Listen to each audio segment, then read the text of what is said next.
Hello and a warm welcome. This is New Dawn Nigeria on Viewer Television, your weekend breakfast show. This program promises to be exciting and enlightening as we have a packed up program for you to keep your weekend going. My name is Chinonso Chekwaz, and of course I'm always joined by... And my name, of course, is Phillips Levin. This is that magazine program that will make you ask for more. And of course, as usual, we give you updates from what's happening from a few selected national dailies that we have all through the week, starting from Monday to Friday. And of course, we are bound for a discussion with the Federal Road Safety the new unit commander for Gwarimpa here in Abuja. And of course, we also have Mr. Ernest, who is on standby, and we'll be looking at state of the nation. As usual, we promise that this is going to be an exciting episode, so you have to sit back, relax, and enjoy every bit of it. But for now, let's go on a short break, and when we return, we'll be looking at the newspaper headlines.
It's good that you are still with us on a New Dawn. Of course, we'll be looking at the newspaper headlines that has talking about the stories that went up all through from Monday till Friday.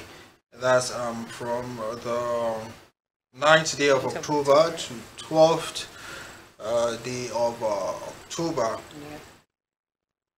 That's 2023, and starting in no particular order with the Guardian newspaper.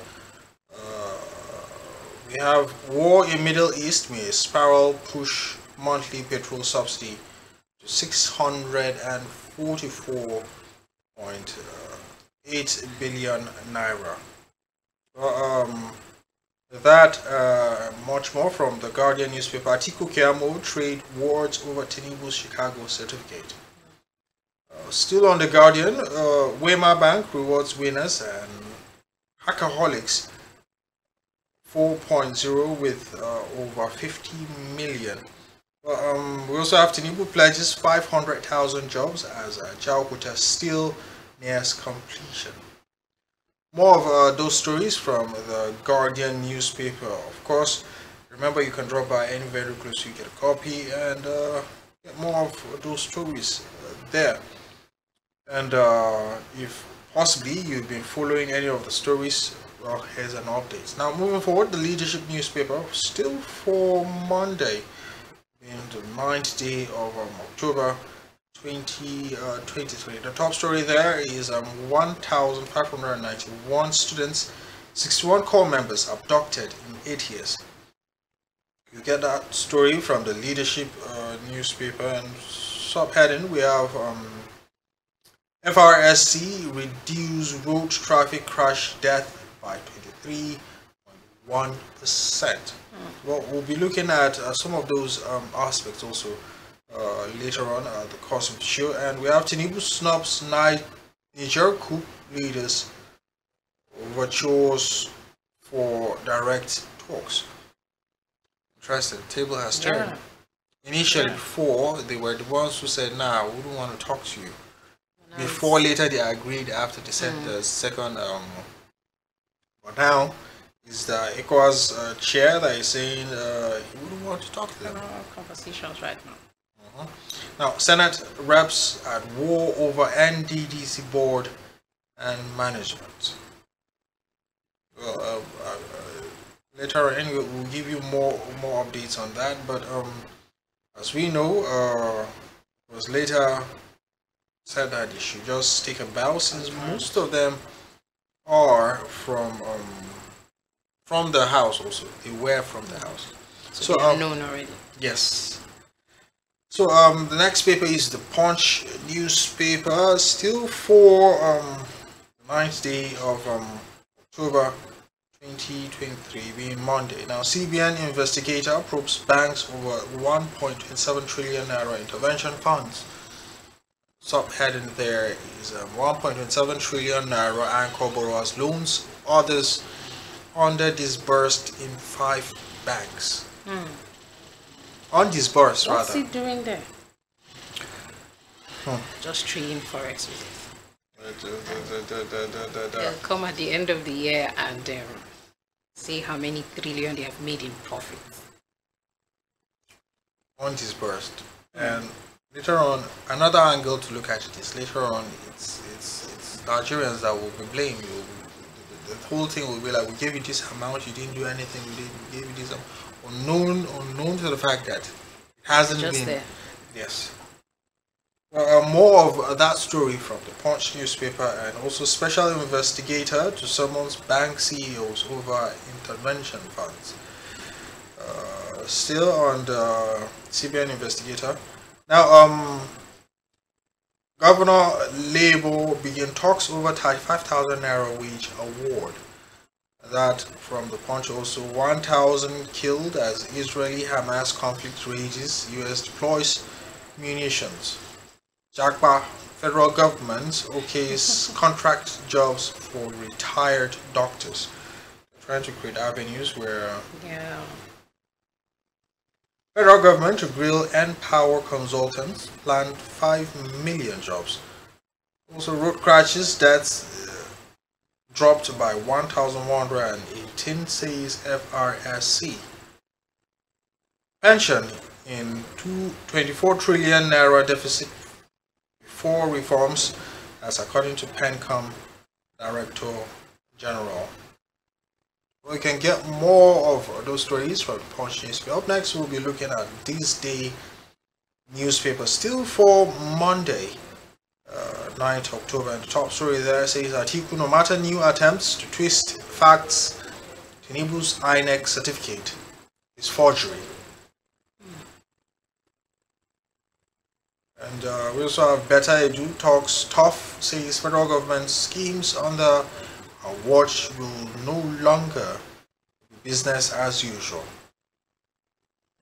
Corporate icon Chris Obumbanjo is dead, Tinubu mourns. And we have a picture there of APC governorship campaign and presentation of flag to Ododo. And find more of that story from this day newspaper. Moving forward, we'll be having the Vanguard newspaper, still for Monday, being the 9th day of October 2023. The top story there says 107 senators urge caution, rule of law as Kiamo Atiku disagree. Also, we have Tinubu snubs Niger coup leaders overtures for direct talks. Also, humanitarian minister talks tough 6 audit of Empower programs. We find more of those stories from the Vanguard for today. We have US moves nuclear aircraft to Korea close to crisis zone. About the Israel and Hamas crisis there, and that's all for Vanguard. Moving forward, we have Daily Trust. And the top story still for Monday says how attacks on Al-Aqsa Mosque others trigger crisis. So headline there says experts flee Israel's occupying power. Palestinian envoy wants Israel forced to obey international laws. Israeli ambassador fingers Iran as US offers warships aircraft. AU, Nigeria, Saudi Arabia, others urges ceasefire as death toll hits 1,000. We also have Bielsa Imo Kogi polls, spate of violence, insecurity, worrisome, according to INEC. Pengassan confirms return of fuel subsidy. Flood destroys houses, farms in Taraba, Adamawa. President seeks help. It's interesting, after it's been said that, okay, this is coming, find shelter, find a way to stay safe, but others refused. Where would they go? Based on the fact that they have nowhere else to go. Yeah. So the conflict is really interesting. And for the last paper for Monday, being the 9th day of October 2023, aftermath from the New Telegraph, where it says political cases causing congestion in courts, according to lawyers. 2023 polls aftermath, political cases causing congestion in courts, according to lawyers. In courts. Nobody's agreeing to. Nobody's accepting. Nobody's accepting defeat. Everybody's in courts. Parties yet to upload 96,356 agents poll, according to INEC. CBN currency in circulation rises by 3.8% to 2.8 trillion naira. And finally, flood. Neymar places Benue, 8 others on alert. We can find more of those stories from the New Telegraph for today, and I think that's about for. We can go for Monday. I don't know, maybe you help us with Tuesday. All right, so let's take a few papers we have for Tuesday, starting with The Guardian for Tuesday, the 10th of October. And the major story there says scarcity of diagnostic services cripples cancer care in the southeast. You can find that on page 6 of The Guardian newspaper. The anxiety in Benue as Cameroon sheds excess water from Lagdo Dam. So this is talking about the flooding, expectant floodings in those regions. You see, Shiites, PFN differ as Hamas-Israel conflict drags into third day. This is so PFN, that's Pentecostal Federation of Nigeria, and the Shiites in Nigeria. Let's not bring this here because this is first a. Let's see this as a need for humanitarian intervention because we're beginning to pick sides now. Meanwhile, innocent civilians are in the line of this crisis that is happening here. There is no need for us to begin to take sides down here. Let's put humanity first. I say marketers groan the 6 subsidized FX as federal government offers 90 import licenses. That's the Guardian newspaper. The story is making the headlines. Say a policeman to die by hanging for killing Lagos pregnant lawyer. This news came up and a lot of Nigerians were actually feeling some bit of relief that we've seen justice at least for once. Yes, we've seen justice. Another thing is, anyway, we've gotten to the end of it, Sha. Like what I was going to say, we know that that's how it comes, and you see the person is still there for 10 years. That's serious torture, just waiting for when you will be. Yes. Yeah. I think based on the fact that he has to be a lawyer, so the lawyers decided to fast forward, you understand the whole process. Yeah. So that's the stories making the headlines for the Guardian newspaper for Tuesday, 10th of October. Now, moving on to the Leadership newspaper, the major story there is on insecurity. 60,000 schools vulnerable to attacks nationwide. That's a huge number.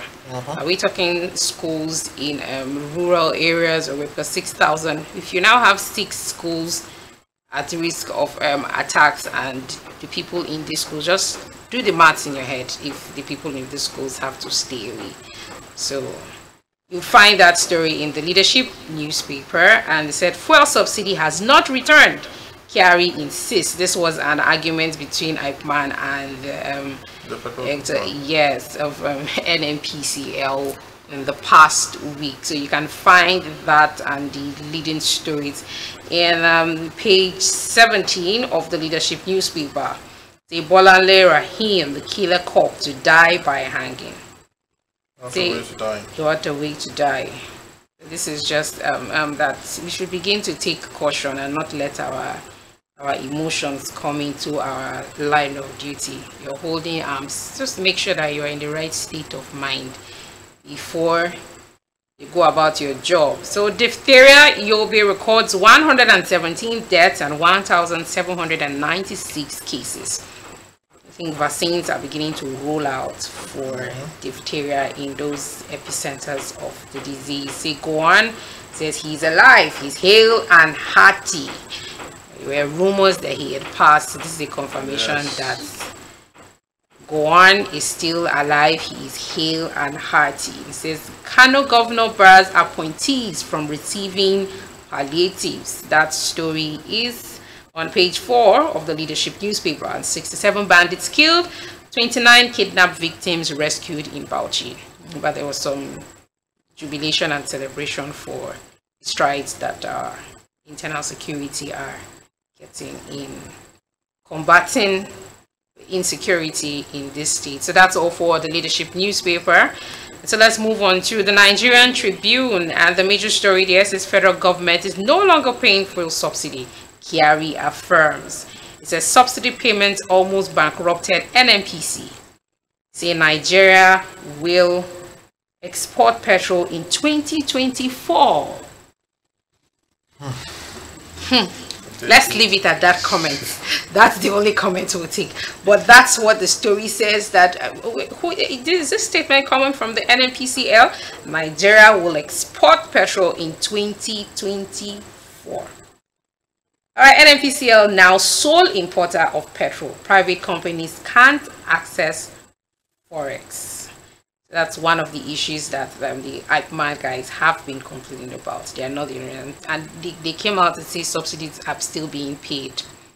So because exactly because they NNPCL now are the only guys, so they can actually come out and tell us anything, and they don't have anybody to counter them because they are the only players in the game right now. All right, so moving on, still on the Tribune, Nigerian Tribune said Tinubu appoints Durotoye 4 others into media advisory team. Congratulations are in order.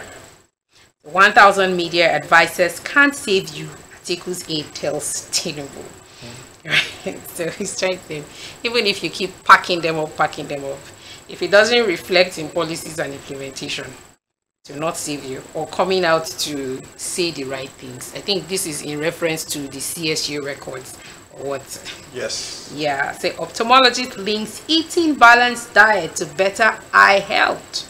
Even you should take note of that. Ophthalmologist links eating balanced diet to having a better eye health. Right, the Senate President's delegation visits Tribune reporters widow.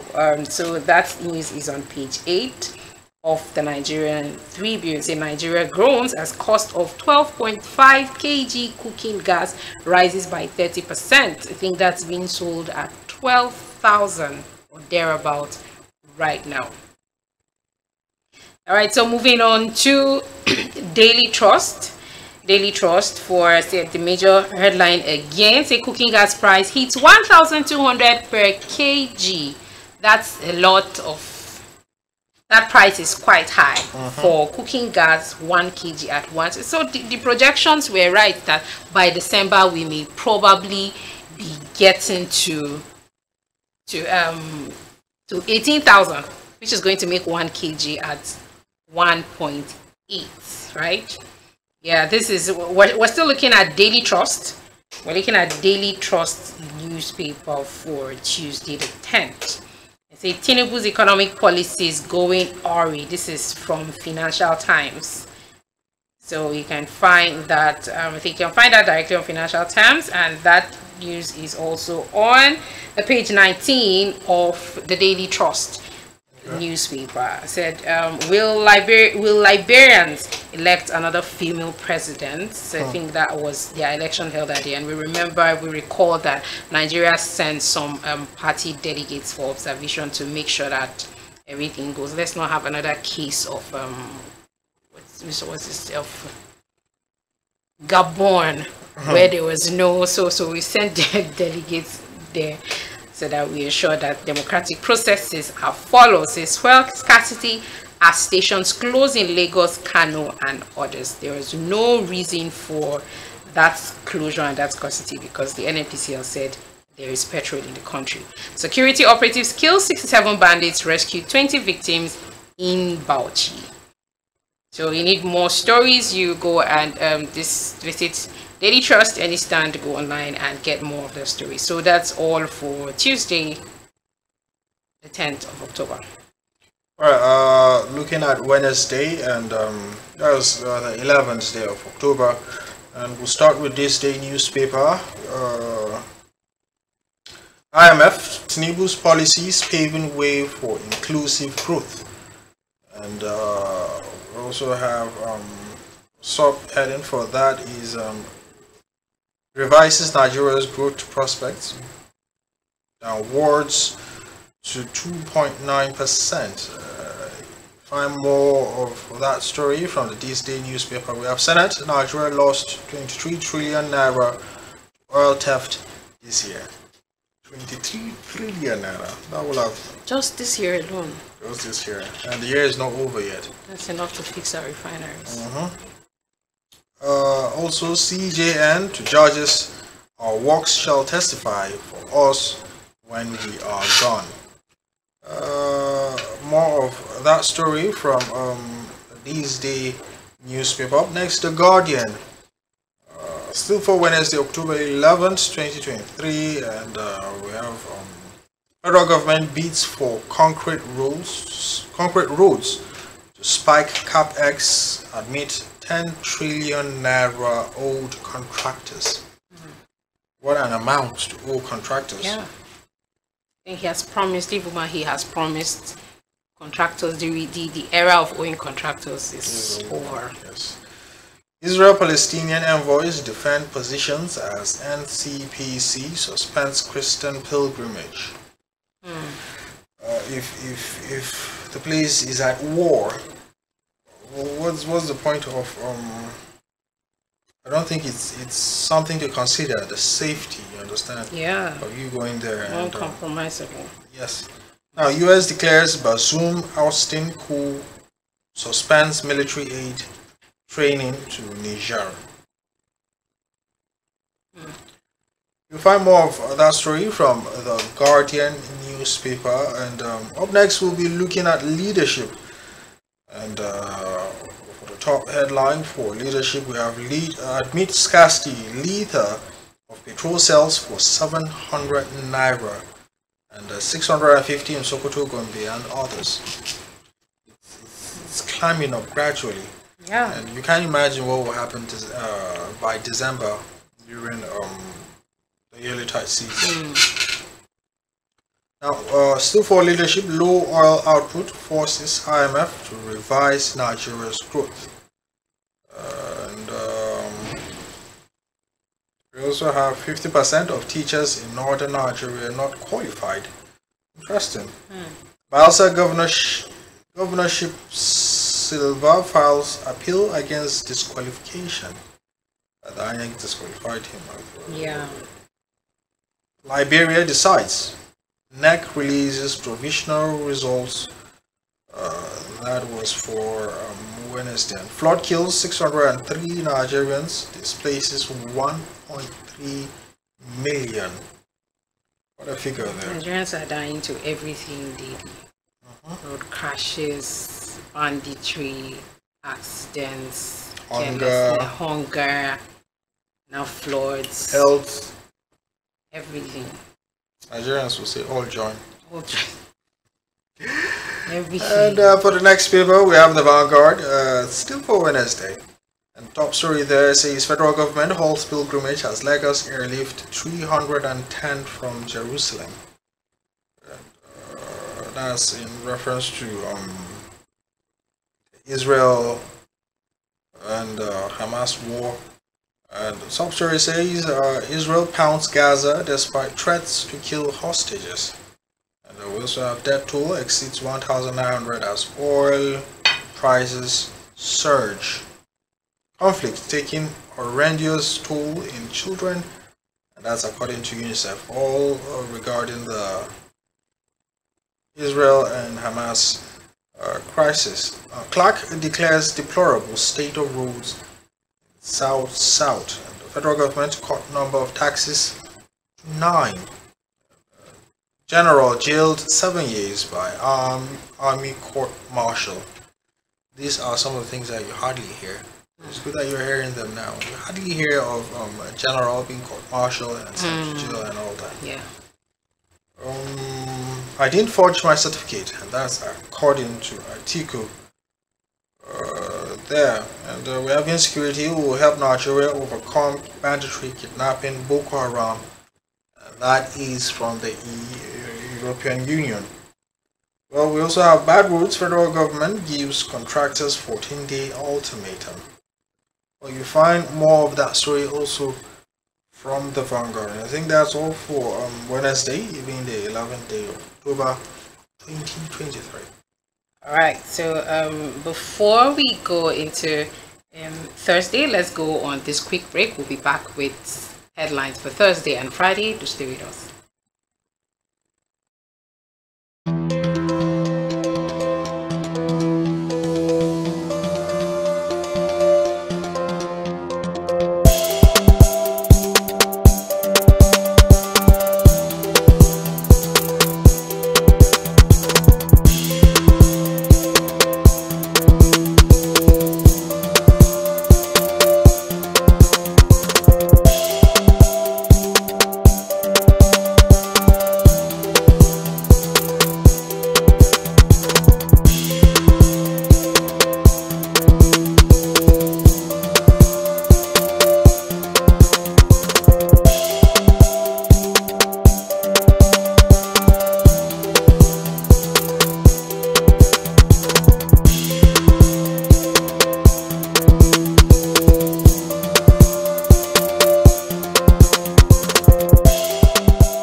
Welcome back. So we begin with newspaper headlines for Thursday, beginning with Daily Trust.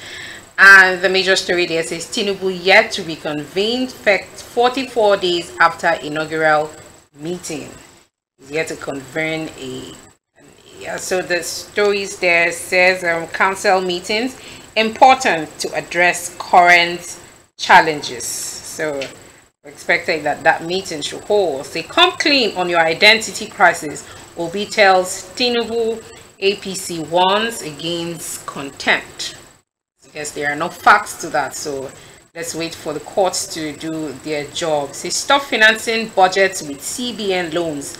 IMF tells federal government. I think we should take that as a serious warning. You will find that on the Daily Trust newspaper. The president appoints Maida NCC CEO, replaces 9 posts and Nigoma SAT bosses. And over 600 died of diphtheria in 10 months, says the federal government. You can find more of the stories on the Daily Trust for Thursday. All right, let's move on to the Punch. Punch, the major story there. Atiku Obi protest as BBC fact checkers clear Tinubu.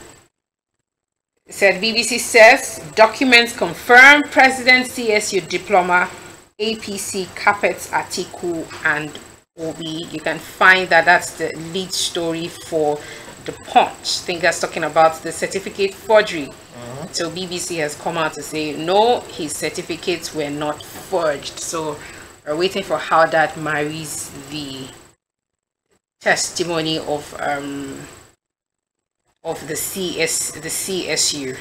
They say Air Force launches new aircraft, awaits attack helicopters. We're getting ready for war. We're getting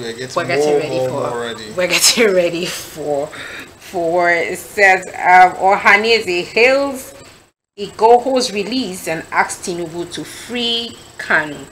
They've been clamoring for the release of Kanu, but I think that hearing will be on the 15th of December. So they would have to wait for that time and just continue to make their pleas. Say Lagos demolishes structures obstructing drainage. Sleeping, did you see the picture of a drainage that was cleared in Lagos? It was terrible.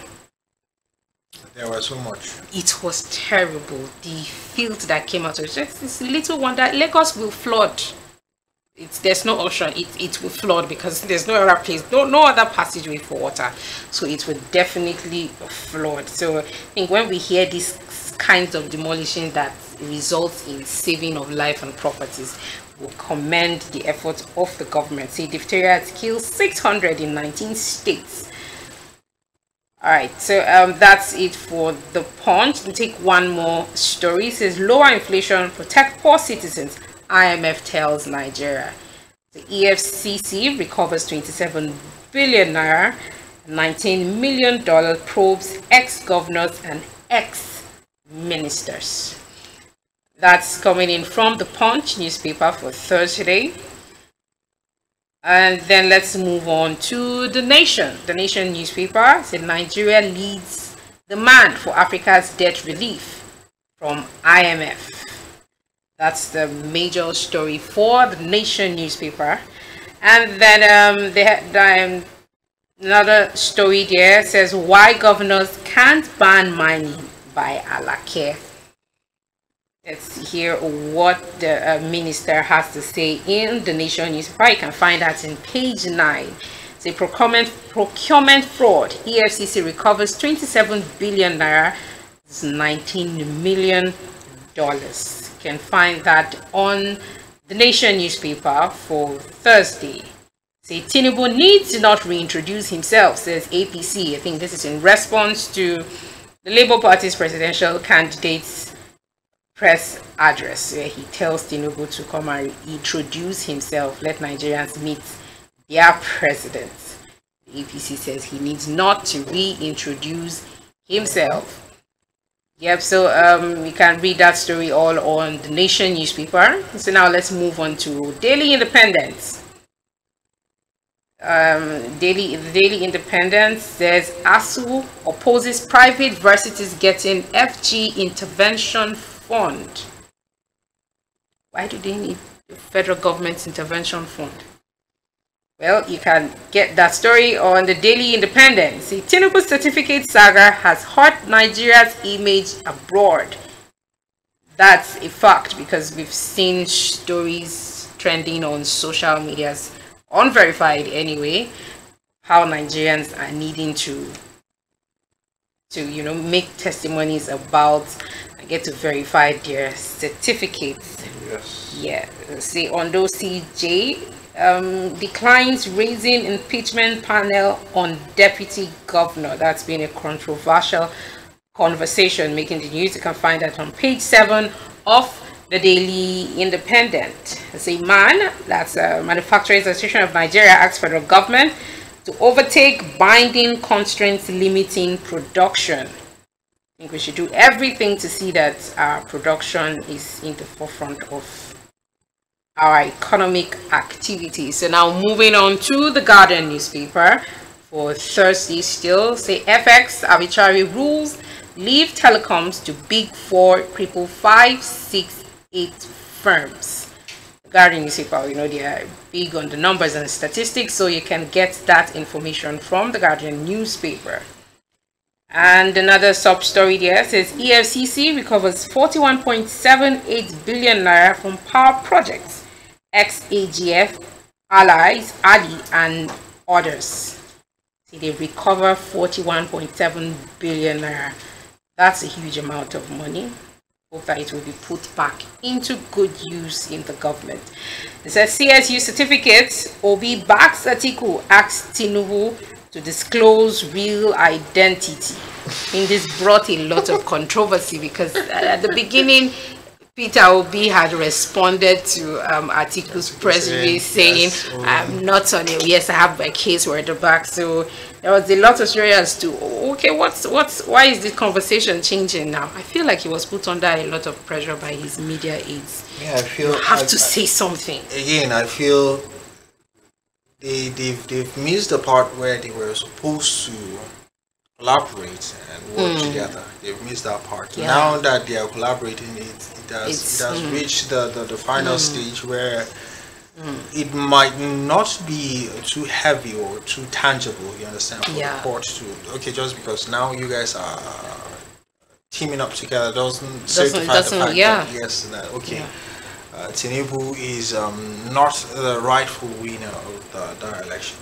The time for collaboration is past. They should have, and like the courts will always say, they are not going to be pushed, or they're not going to be pushed. They're going to be bullied by sentiments and emotions and all the talks and everything. They're going to walk by facts. So this collaboration, well, let's not call it a collaboration, but it's some form of show of support. Whatever the end game is, we're waiting expectantly for the court's decision. And let me take this last story. It said Lagos Blue Line goes electric, increases daily trips to 54. I think that's the Lagos Blue Line. I also read after this that the Blue Line stopped operations for somewhere. I don't know if it is this transition that caused that, but you can get that story from the Guardian newspaper for Thursday, and that's all we have for Thursday. So even for Friday. We'll be having Friday being the 13th day of October 2023.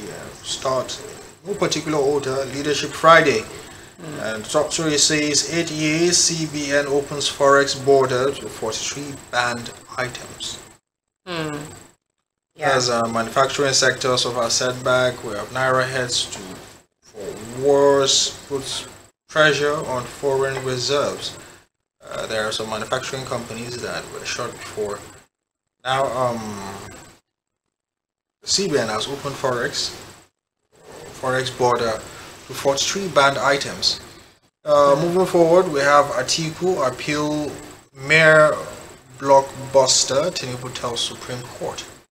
We also have Israel, Palestine. UN decries dire situation, death toll reaches 2,837 in just a few days.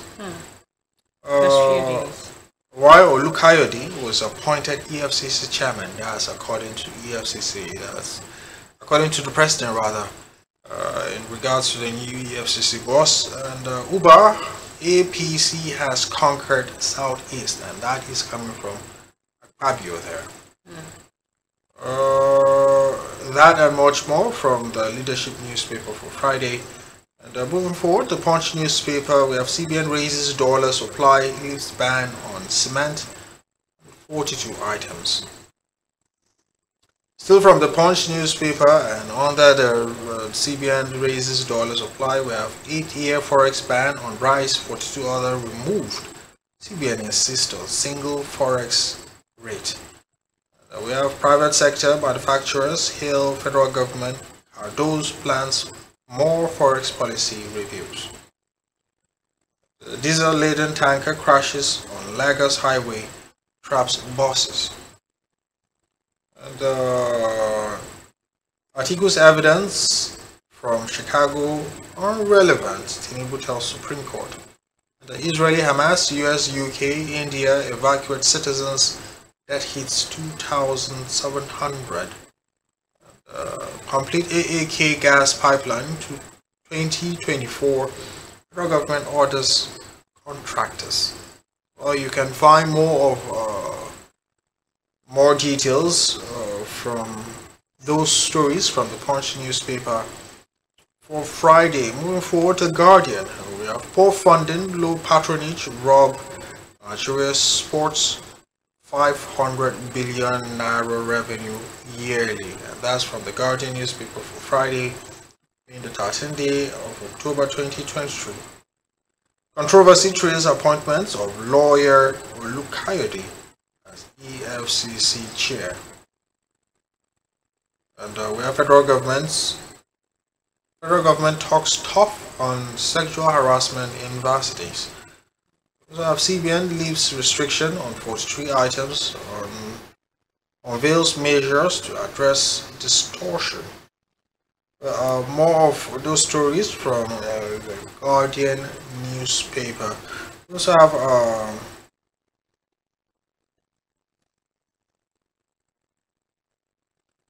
have the New Telegraph, still for Friday, being the 13th day of October 2023. The top story there is Israeli-Palestinian crisis may lead to regional global war, from JNI. Calls for immediate ceasefire, says UN, Arab League, others didn't do enough to end crisis that lingered 4 years. That and more from New Telegraph for Friday. Importation, CBN leaves forex restriction on 43 items. And finally, Scout Nigeria, 5 to 10 years old children being recruited into cults. You can get that story from page 4 of New Telegraph. New Telegraph for Friday, being the 13th day of October. And I think that's about the size of the newspapers that we have for Friday. And of course, the newspaper headlines that we have for today's episode. Well, you can do more or do as well. Drop by any vendor close you get a copy, and of course find out more about those stories. Rather, you can visit their e-platform, of course, get more details of that there. Now, as we promised earlier, we'll be having an interview session.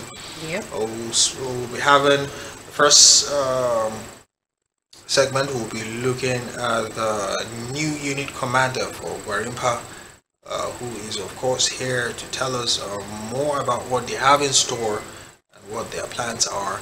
And also after that, we'll be having Mr. Ernest, who will be looking at State of the Nation with all 4 these episodes. So all you have to do is sit back, relax, and enjoy every beat of it. Well, after the break, we'll be having the FRSC Gwarimpa Unit Commander up next.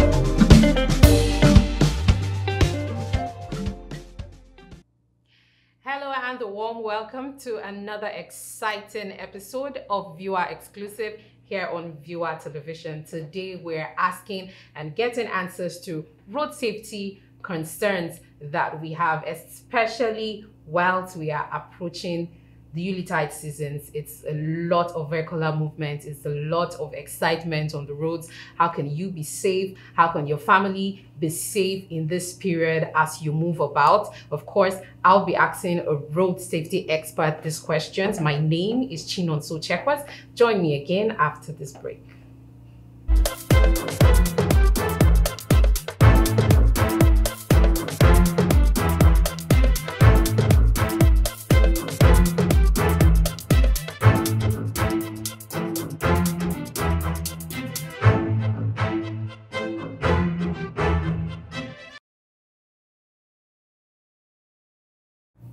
Thanks for staying with us today on Viewer Exclusive. My guest is CRC Samuel Ikoja.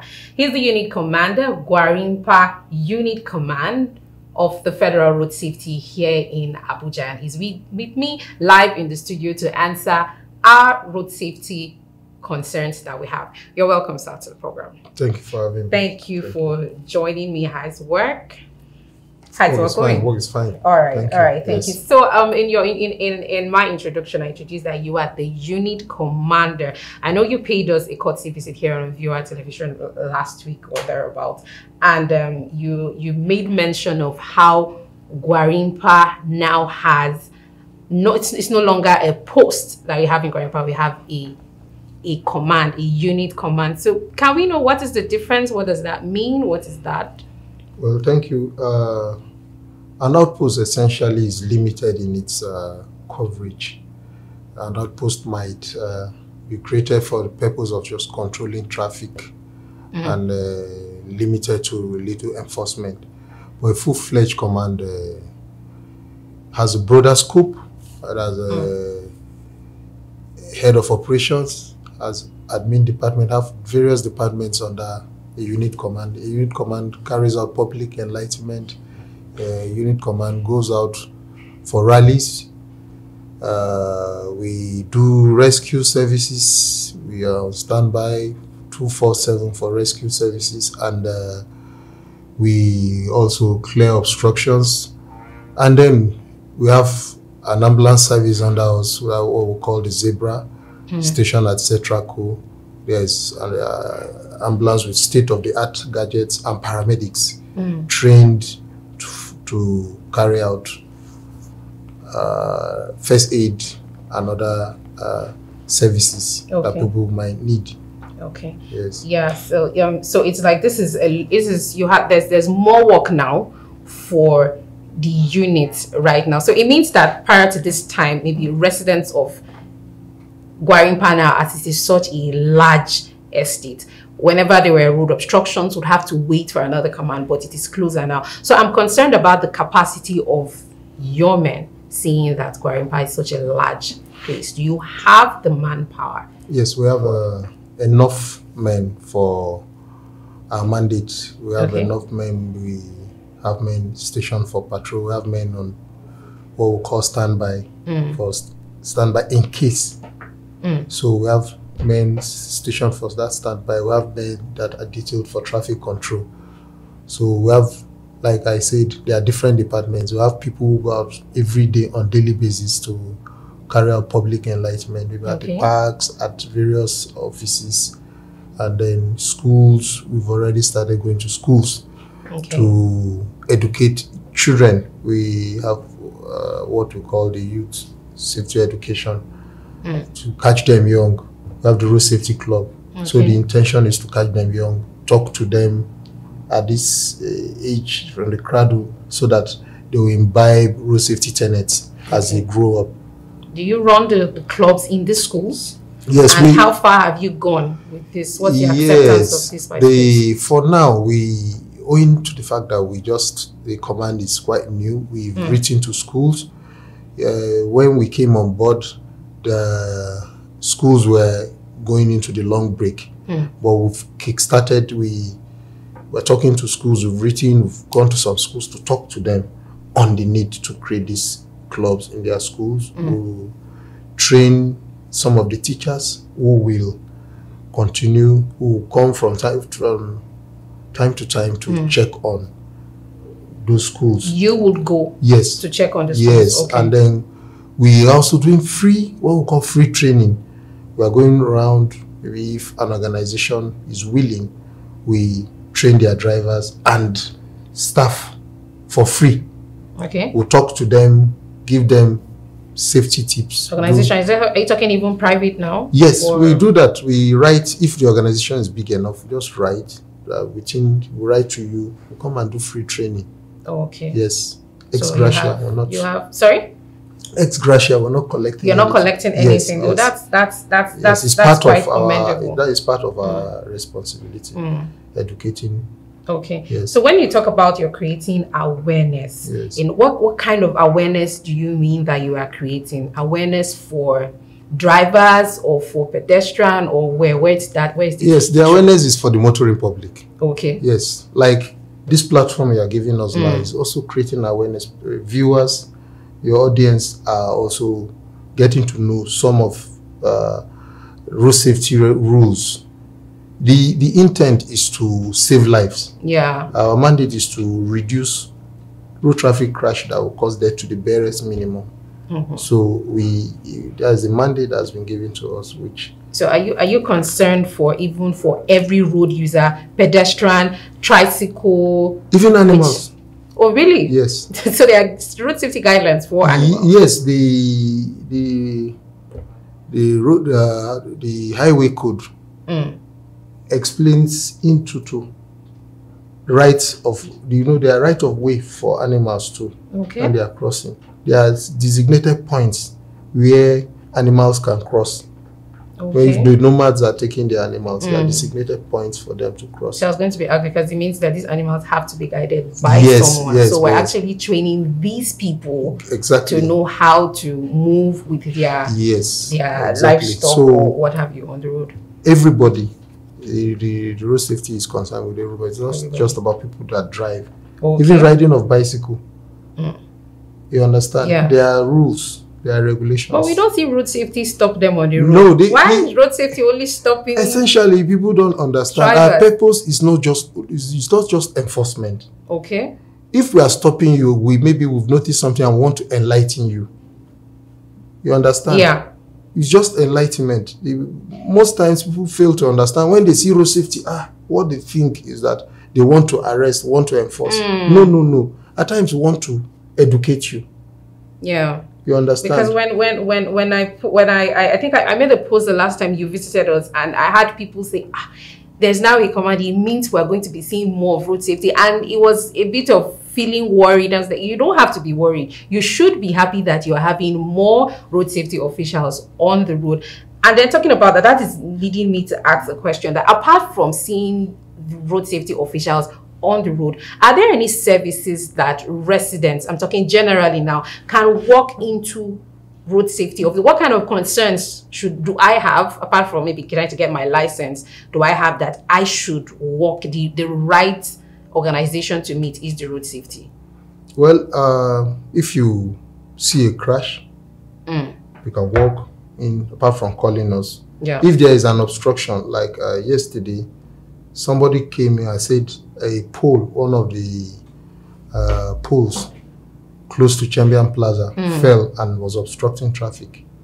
Okay. Once immediately told us, we went there and took it off the road. The solar panel pole fell onto the road and was obstructing traffic.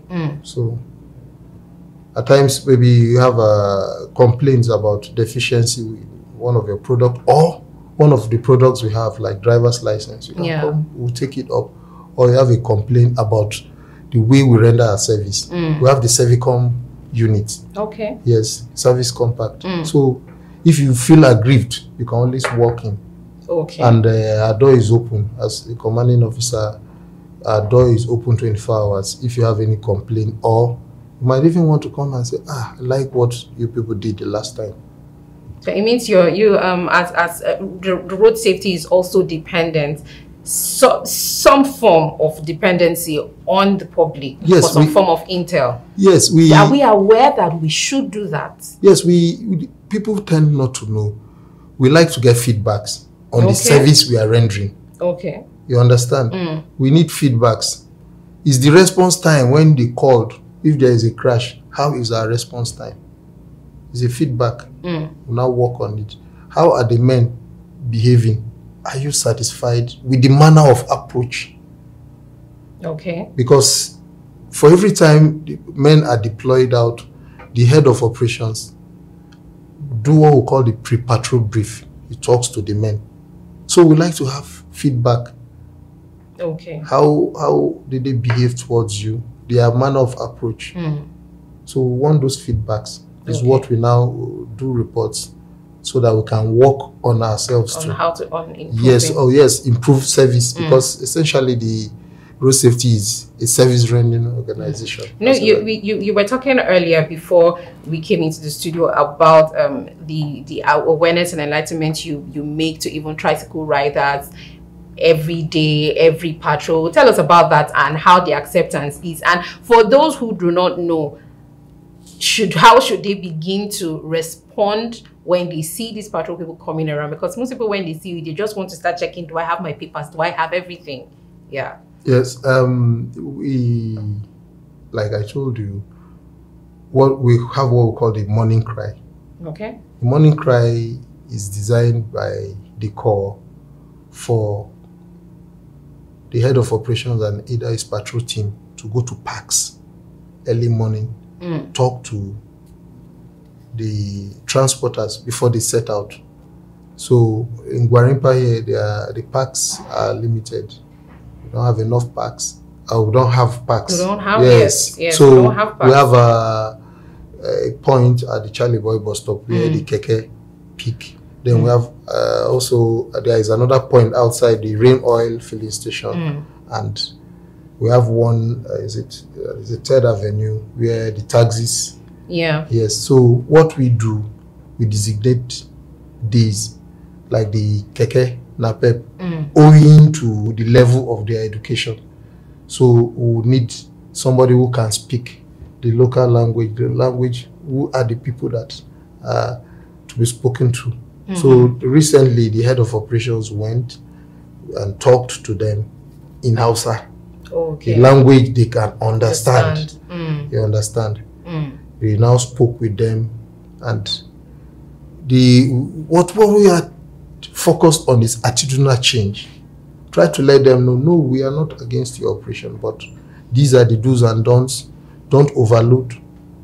The seat in front is meant for only one person. When you see traffic light, when it's red, don't proceed. If it's amber, hold on. If it's green, go when the road is clear. That was the message he took to them. Okay. And when we go to the other park in front of the gate, the Galadima gate, talk to them too. Don't overload, don't overspeed. Kill the speed before it kills you. Yeah.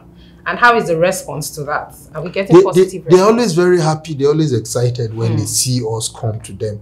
Because there's this misconception that road safety is all about enforcement. But when we talk to them, we give them flyers. It's also interesting to know that when we go, we carry flyers that we give to them. Yes. Flyers with messages. Okay. Yes. That they can understand. Yes. And is this an innovation? Is this an innovative idea of this command, or this is general? It's a generic. Federal road safety is known for this enlightenment. Okay. Even when we have rallies, the Emma rallies, you see we have playlets that aim towards attitudes. We try to portray society and our response. So it is it will interest you to know that the Corps has this. We're always carrying out enlightenment, so it is inbuilt. It's an in-house. Yes, so it's generic. That is all over. Yes, Corps wide. Yeah. Yes. Okay, so it's not just specific. To Gwarimpa. This Gwarimpa only. We have now specific road safety questions that we would like you to answer. But let's go on this quick break, and when we come back, we'll go straight into that. Thank you. Join me again.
Thanks for staying with us. We're still in conversation with CRC Samuel Ekoja, the Unit Commander, Gwarimpa Unit Command of the Federal Road Safety Corps. So before we went on the break, I was telling you we're now going to ask you specific questions. We actually asked road users to send in some questions so that so that you get actual you get actual feedback, real-time feedback from road users and their conceptions of the federal road safety. So one question someone asked was they see most of the time when road safety officials on the road stops a vehicle for maybe you're not wearing seat belts right now.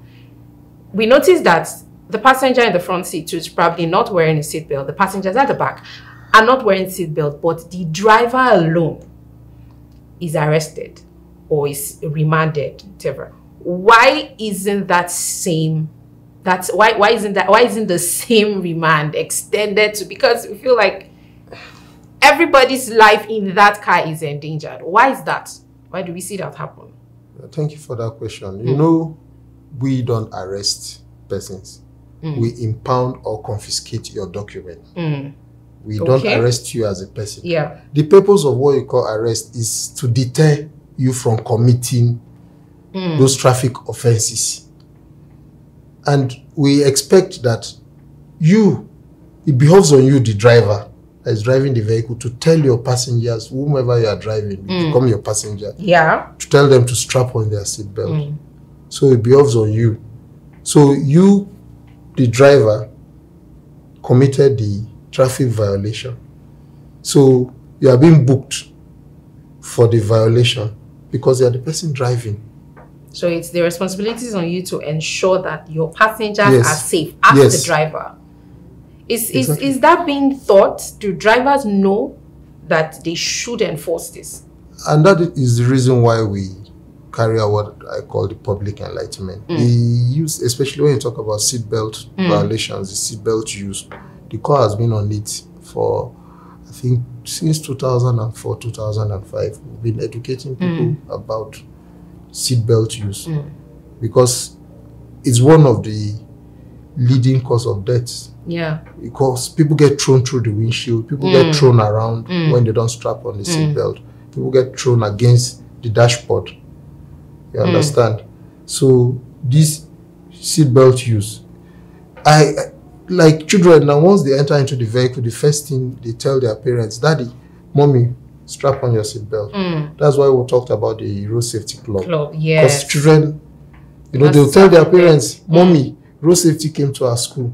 They say you must wear your seatbelt.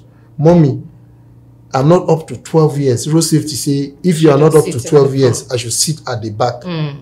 You understand? Yeah. So those are, when you talk about enforcement or booking, when we are booking you, the driver. That is why if you can't give a document that can be confiscated, they now impound the vehicle. And the purpose is for deterrence. So that next time you don't. Yes. So this is, I'm seeing the possibility of this enforcement of wearing your seatbelt, even for passengers at the back seat, for private vehicles that are of course taking 3 passengers at the back and 1 passenger in front. But how about commercial vehicles, especially in Abuja, where we see these drivers are taking 4 passengers at the back, 2 passengers in front, and of course it's impossible to use seatbelts on them. Are we doing anything to stop? Yes, the Corps is working assiduously, but because that is overloading in the first place. Yeah. Because you can't take 2 persons in front. The back seat is meant for 3 persons. Yeah. So it's a violation in itself. So we've been carrying out enlightenments. We've done arrests, as it were, contravened vehicles, because if you can't pass through the Gwarimpa axis without us stopping you, we are very serious about this. Yes, especially overloading. Because even the theme of this year's Ember Month rally also talks about overloading. Speed, kill the speed before it kills you. Stop overloading. So our focus is also on overloading. Okay. overloading leads to even wear out of the vehicle, the performance will be limited. Vehicles are designed to carry certain numbers of persons. And then when you exceed the capacity, it tells on the vehicle. When you exceed the capacity by humans, you can't wear seat belt. You understand? And then if a crash happens, you know the probability of it becomes very low. The safety of the person. You understand? So the safety goes lower than when 3 persons, everybody straps on the seat belt. Yeah. Your safety is higher. Okay. Yes. So when people see road safety officials, apart from people who probably are enlightened and are exposed, they just get concerned, and people are angry at road safety. But I, for one, and I know I hold this position, a lot of people hold this position, when they see road safety, they know that they are there to ensure the safety of road users. I'm concerned about the mental health, right? Because mental health week, but the mental health of the officials on the road, because I feel like their approach to road users is what makes or mers people's perception of the road safety. Is the court doing anything to see that their officials on the road part-time are in their best of state, so that rather than, you know, harassing people are welcoming of the officials? Thank you for that question. True. Like I told you, the pre-patrol brief is meant to put them in the right frame of mind. The pre-patrol brief before they set out. Officials. Yes. Okay. That is, you're talking about my personnel. Yes, I'm talking about your personnel. Before they set out, the head of operations carry out what we call the pre-patrol brief. Brief them, put them in the right state of mind. That is when he inspects them. If he notices any concern, anything, he will drop you from going. Yes. And then we go out as commanding officer. You also go out to check what your men are doing. I go out in Mufti. It checks out. Yes, check ambu, check them. So at times I'll stay far off and watch what they are doing. It's part of to know whether they are harassing the general public, because it gets back to me. If they are not performing well, it's me that is not performing well. So we always ensure that we go out to check them, what they are doing. We're always on our toes. Okay. Yes, to ensure that, and the way the Corps Marshal has been very magnanimous in that there are so many what we call staff welfare. So it makes them happy. The staff are necessary. Yes. So the staff are very happy. Their performance has been wonderful. Because I know usually seasons like this, he gives welfare to staff, and you see that staff are always very happy to carry out their duty, so that their emotions are not taken on the road. So and then when you perform well too, we give commendation letters. So it's part of what we do to encourage them. You understand? And then we space your working time. We can't be sending you to the road all the time. So there is a roster.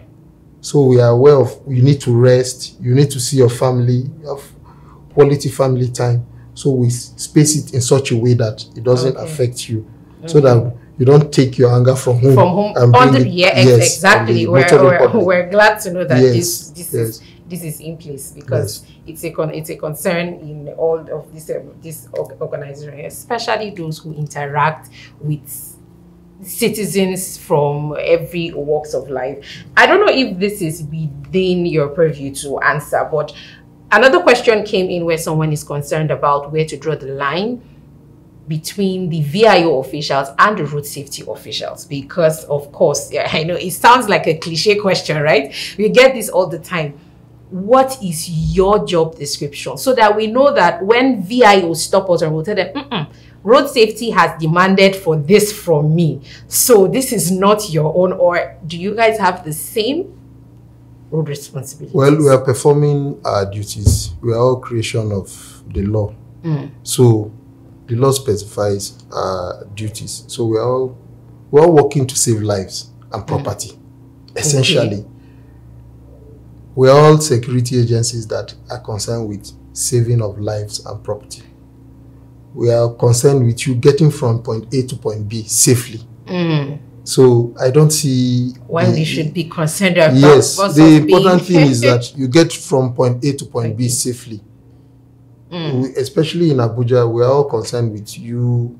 Yeah. Yes, your safety and getting to your next destination without stress. That's why we're always on standby.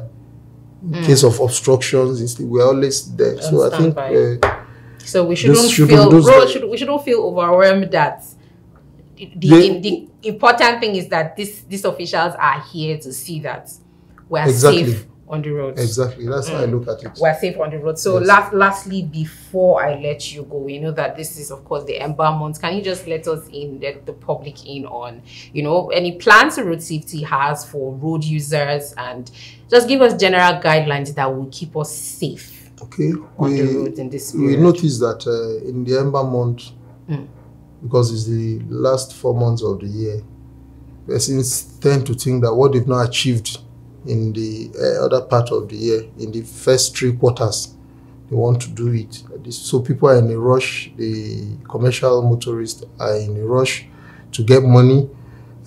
People who probably left home in January, they want to go back home and show off that they are well off. They go get car and they are not licensed to drive, and they want to drive home. Wow. And we always say something in the federal road safety that you are the only sane driver. You are the only normal driver. All other persons are mad. Because you don't know the emotional state of the other driver. So you should always drive in such a way that you get from point A to point B safely, and always think that you are the only sane driver. All other road users are going through a lot. They are mad, as it were. So, and then people tend also not to plan their journeys. You need to plan. If you are going to travel, you plan. Go to bed on time. Imagine you want to travel and then maybe you are enjoying till late into the night, and then tomorrow you are going to drive. You understand? So in December month, when you want to travel, plan your trip. Know that at this point, after 3.5 hours, 4 hours, you need to rest. Yeah. But people tend to want to drive at a stretch. And you can't cheat nature, as it were. If you say, okay, I want to take energy drink, I'll take cola nut to beat off the tiredness. So at December month, we are telling you that please kill the speed before the speed kills you. Say no to overloading. Yeah. So, and always plan your trip ahead. Okay. Yes. All right. Thank you so much for this. This is something that every road user, every Nigerian road user should consider during this period and even after this period. Thank you so much, sir, for joining me today on Viewer Exclusive. Yes. We hope this has been enlightening to you, my viewer. Until I come your way again, my name is Chinon. So check us. Do have a good time.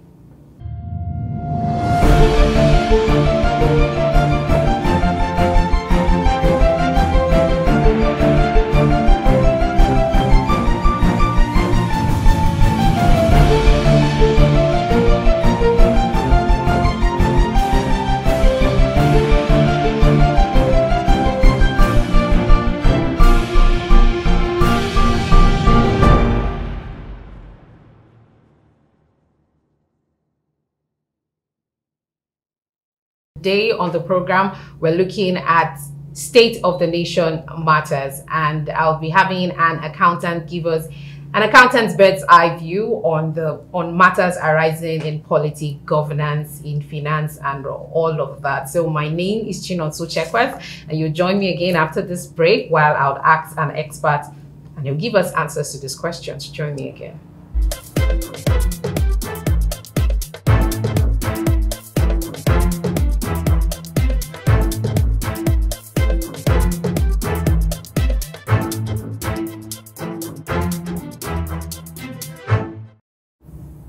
Thanks for staying with me on Viewer Exclusive today. I'm being joined live in the studio by Ernest of Bebo.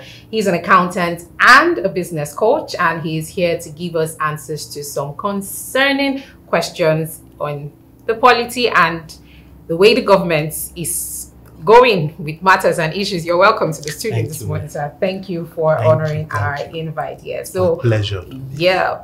Without much ado, let me start by just asking a general question on how you're feeling and your general perception of this government and how it's going, with a look at the issues on ground. Would you give a scorecard right now? Yeah, Okay. yeah, can give a scorecard, but it's important to put whatever metrics we are using to assess the performance of the government so far in proper perspective. Okay. I want to look at it from where the government is coming from, what they inherited from the immediate past government, and of course previous government before that. And so in scoring this government is looking, I don't want to look at results per se. I want to be looking at the policy statements. I want to be looking at the direction the government is going, which should culminate into the results that we should see in the short, medium, and long term. So that would just be the basis of my assessment so far. So generally, I would just say that yes, there's some bit of hope because of one or two policy statements direction the government is going, but there's still so much to be desired. I think that in fairness to the government and to Nigerians, I would not say the government have done too well already, even though we can see a bit of a shift as a group of people who have an idea possibly of what they want to do. How they are going about it will be a different thing entirely. That is a little bit, I would say, was absent in the previous administration, where we didn't know the direction, we didn't know what their policy direction was. And so when you now see another person who is trying to say, this is where I want to go, and he's doing things that he think will move us there, fine, we can start looking at it. Okay, before I go straight into the questions, you're hopeful, right? So in terms of policy making right now that the government has made, in terms of policy making, which has evidently brought a lot of, let me just say, temporary hardship on Nigerians, are you hopeful that in terms of policies we are going to come out of this? Obviously, it will be the government policy on subsidy, petroleum price subsidy, that has impacted very harshly on the generality of Nigerians. Am I hopeful that it will bring some benefit? Yes. Why? Because I personally have been an advocate of the removal of their so-called subsidy since 2012. I advocated in very minute minority then that President Jonathan should be left alone to take out that subsidy in 2012, when many of the apostles of subsidy removal today were playing politics and shut down the nation and all of that, and they had their way. But today, we all can see where we are. Even that policy right now, I don't think that the government again is doing enough in that direction, because maybe a little later we can talk about that.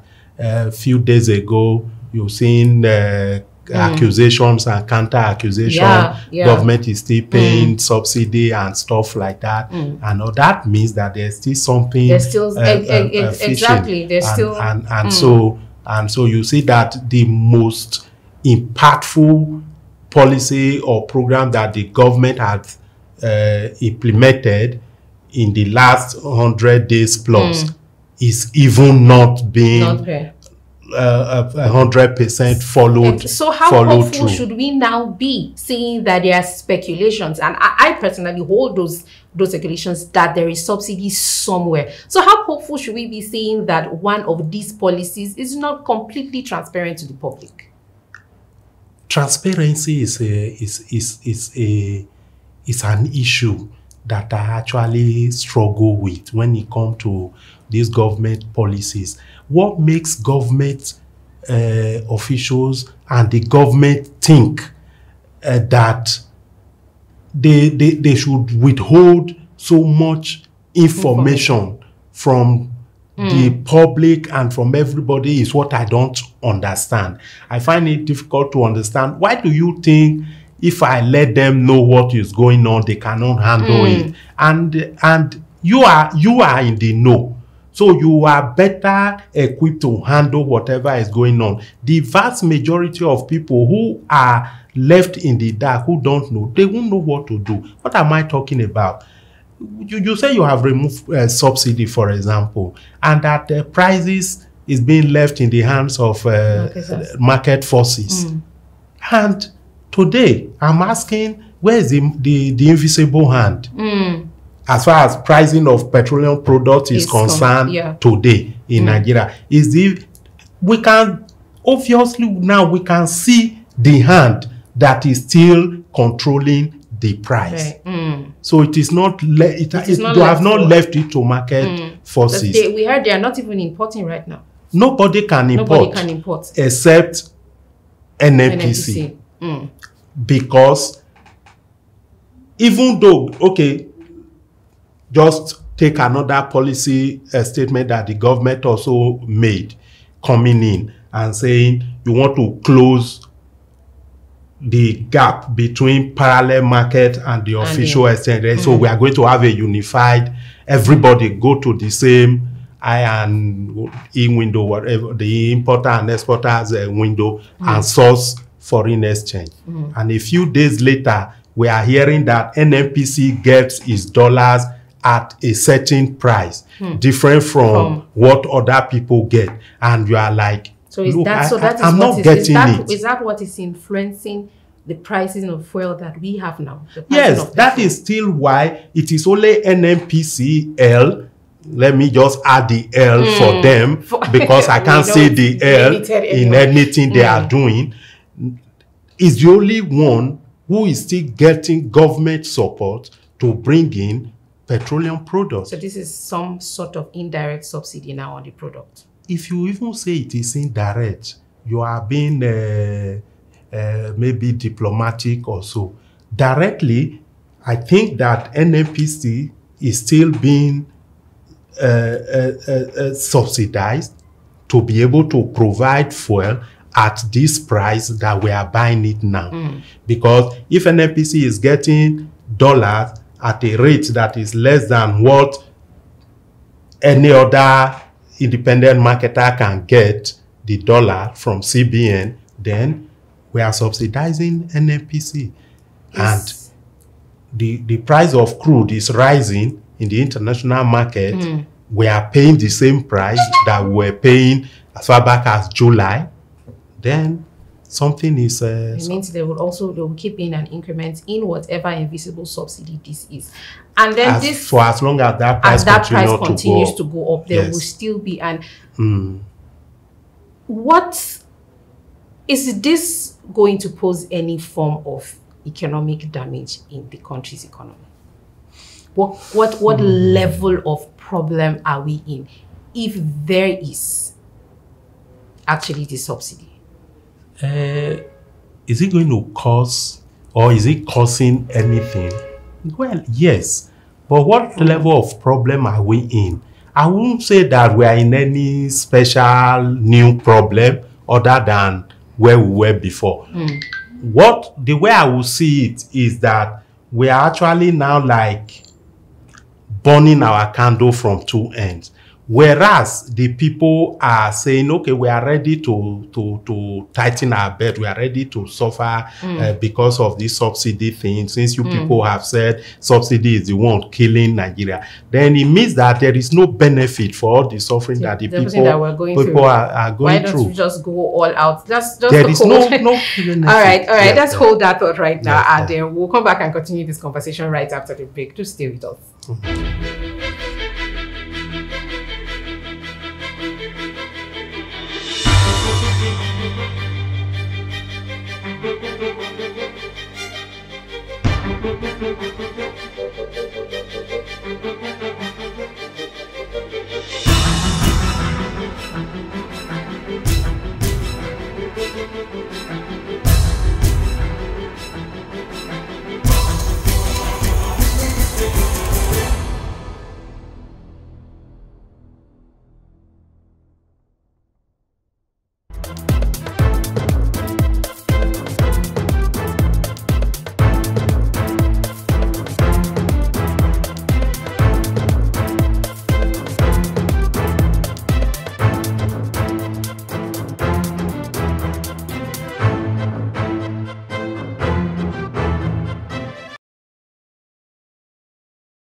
Yeah, thanks for staying with us. This is still viewer exclusive on viewer television. We're still in conversation with Ernest Ogwebo, and he's giving us insights to the state of polity in Nigeria.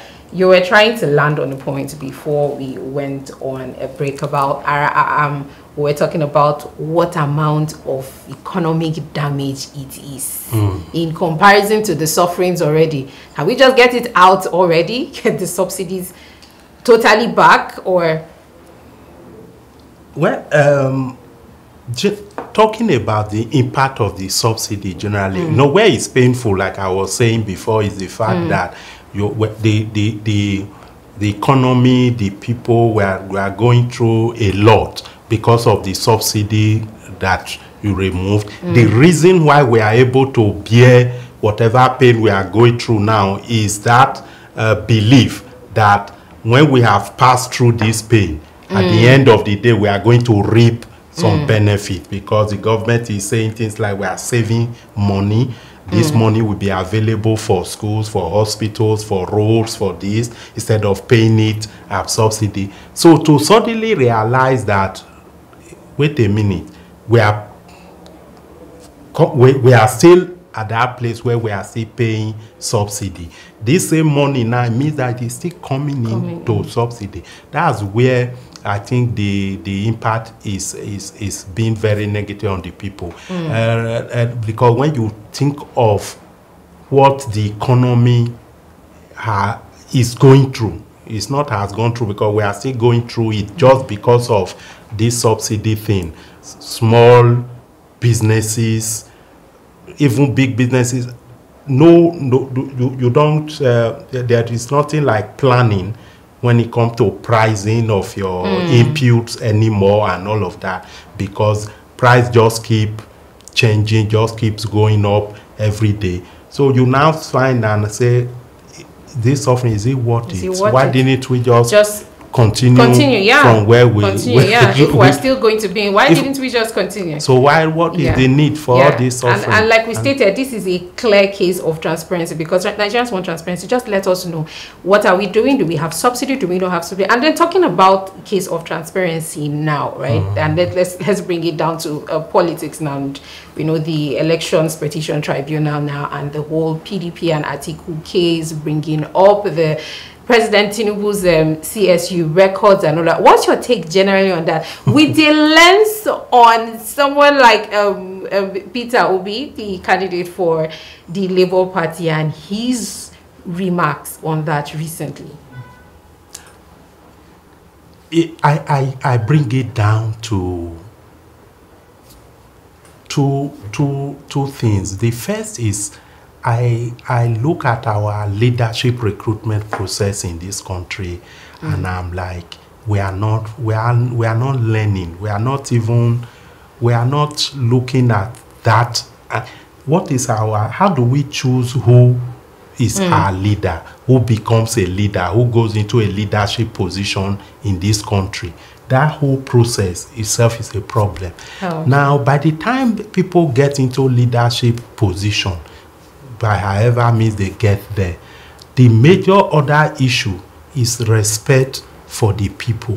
The respect, how much respect do you have for the so-called electorate, for the so-called citizens of the country, constituency, or whatever you are leading? My take on the whole CSU issue is just that it's a needless controversy. We didn't need to be going this route from day one. And I put that blame squarely on the doorstep of President Tinubu. Okay.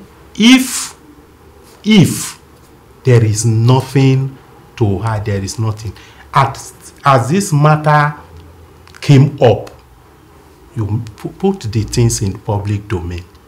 That is what I expect a leader to do. A leader is to galvanize people towards achieving a goal.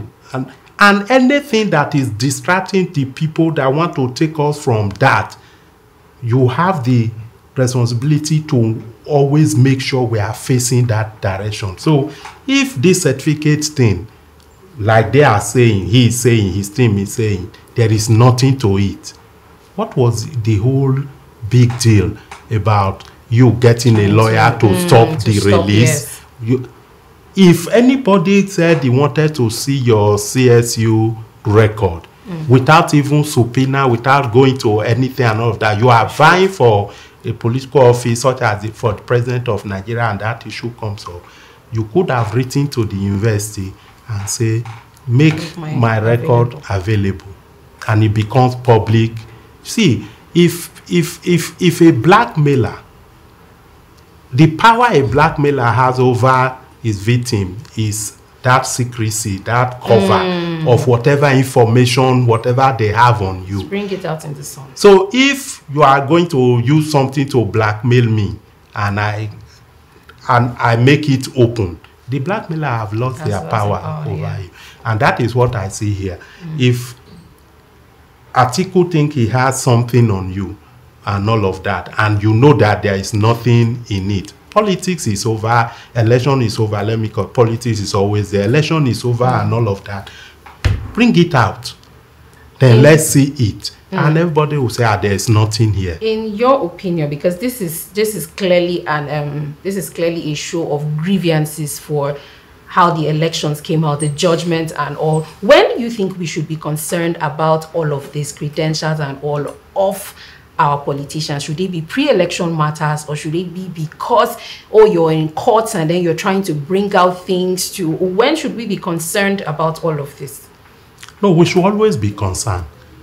I think that we should always be concerned. At all points. At every point. Even when you have won election. I'm using one. Okay, people actually voted for you. You have won the election. We should still be concerned about your past. Maybe. Because it tells a lot about these values in our society. Then how the future generation, the future leaders too, will take the nation state. If somebody who is aspiring to a position of leadership, there is any stain in the person's integrity, there is doubt on the person's character, we should take it seriously. We must be seen as a society that abhor anything immoral, criminal, illegal. Yeah. The society, all of us put together, must be seen. We must be seen to be that people who don't justify wrong by any means, whether it is by technicalities, by legalities, by terminologies, using constitution, using law. No, we must be seen as people who have a clear line between right and wrong. What is moral and what is immoral, what is criminal. We must be seen. My fear is that all of this goings on is blurring that line between what we take as good and what we take as bad, to the point that I fear that we'll come to a point where it's almost like nothing on its own is wrong. Depends on who is doing it. We've apparently blurred those lines. That is my fear, because we are using law legally, we are using technicalities, we are using all manner of things just to answer simple basic questions about morality, about integrity of trying to understand leaders. the ohs and ands in laws. We're using laws They to try to are understand not simple necessary ohs and ands. as far as I'm concerned. I'm saying that we don't need all those. We are just supposed to say this is wrong, this is wrong, this is right, and it will be clear to everybody. So we don't need to. What am I saying, Ife? That you come out and you tell me that the person did the thing, but he did it more than 10 years ago. Therefore, it shouldn't matter. Oh, we have come to a point in our society where we are saying, if you succeed in doing something, all you need to do is to work very hard to make sure it does not come out until after a certain time. So by the time it comes out, we will not be talking about whether you did it or, we are going to be saying it's a long time ago. Where would that take us to? Nowhere. Because the whole thing about the CSU thing, when somebody tells you, if you release my academic record, for example, and you say it's going to cause me irreparable damage. Hey, I should wait and say. I should really look into that. This is something that is worth checking. Then everybody, whether you are in support of that person or not, should now be interested in knowing what is in this that will cause irreparable damage. If truly there is nothing to it then, but the person is making this kind of statement, you are not also making that statement in good faith for the whole nation, because it's like you are sending us on a wild goose chase. If there is nothing. But we must be able to now, that should galvanize all of us to work together to say, let's see what is in this. Let's see what that damage is and start working on repairing it if it's repairable. And all of you've that. talked about how a lot of lawyers are busy trying to legalistically answer questions. One notable that has been trending now, that lawyers are coming out to try to explain to us what the as and the or in this act, what the act says, is the recent appointment of the new FCT chairman, yet to be confirmed anyway. And there has been a lot of talk of how he is not he's not qualified as an economist. Now, what's your take on that as someone in the finances? What's your take on his appointment? Now, the question I want to answer first of all is, or I want to ask and we get answer to, is the Economic and Financial Crime Commission. Which of economy and crime, which is superior to the other, which is more important than the other? Because we have been appointing EFCC chair from the crime side of the name, police officers, people who are knowledgeable in maybe criminology, investigations, and all of that. Those are the people that we have had from the inception of EFCC as executive chair. Now, the president have now gone to the legal side of it, and people are now saying, what of the economy? Yeah. So the question will be, what are we really after? Economic and Financial Crimes Commission, the economic and finance in this whole thing, is it what we really want to pursue?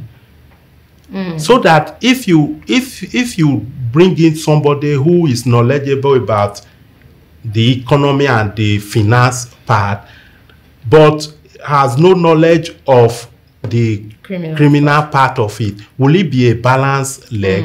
Now, that the whole organization itself, in my view, shouldn't be run by one man. So that it doesn't really, it's not supposed to be a big deal for me who is the chairman. There's supposed to be a board, a management board of that. I don't know what the law says. I'm not a lawyer. That is what I'm thinking. That there have to be 3, 4, 5 people who are sitting down together and managing an institution. Capacity and strength? They can never be of equal, because there will always be a chairman and there will be directors and stuff like that. But when it comes to making decisions, what is the importance really of the Economic and Financial Crimes Commission chairman? Is the one who decides who is to be, which case to pursue, who is to be arrested, whether the person should be released, whether that is what it is. It means that it's more like a political appointment. That is what we have made it to be. So the president can use it to start pursuing political opponents and all of that. So is that what it's supposed to be? That's supposed to be a body that is like, our interest is on the economic health of Nigeria. So anybody who is doing anything that is casting doubt on our generally ease of doing business, how the economy will grow, it becomes the interest of the Economic and Financial Crimes Commission. Yes, political appointees, when they see, my dear, all of this, my conclusion in this matter is that we don't hate crime. We don't hate corruption. What we hate, what we don't like is who is perpetrating the corruption. If the person that is doing it is my person, but I'm okay. That is what I have found out. That's what I have seen in Nigeria. It's not like we hate all these things we are talking about.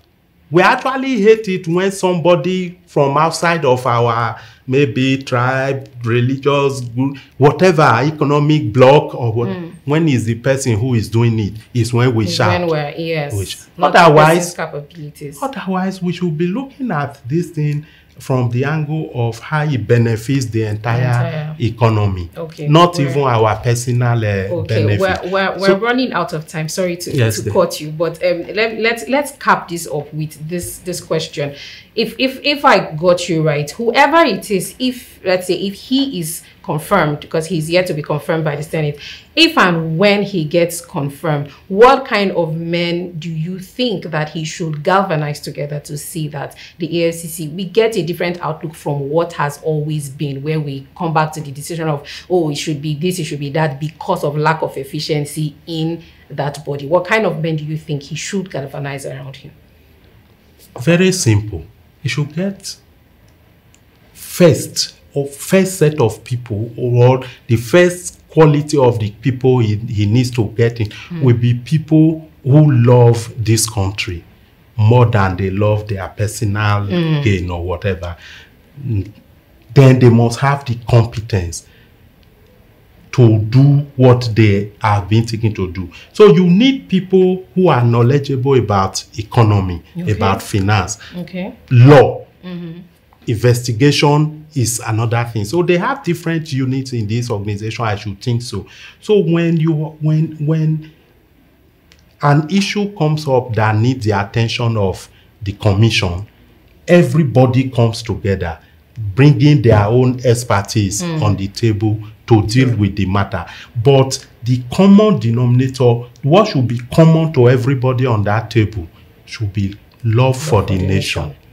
All right, that's a very fantastic place to end it for us today. It's been very wonderful having you, Mr. Ernest Okwebo. He's an accountant and a business coach. We would hope to have you again sometime on the show, as matters are always unfolding in the nation. Yeah, and it's been wonderful spending this time with you. Thank you for sticking around till the end. My name is Chinonso Chakwas. Do join me again on VOA Exclusive. Thank you. Thank you.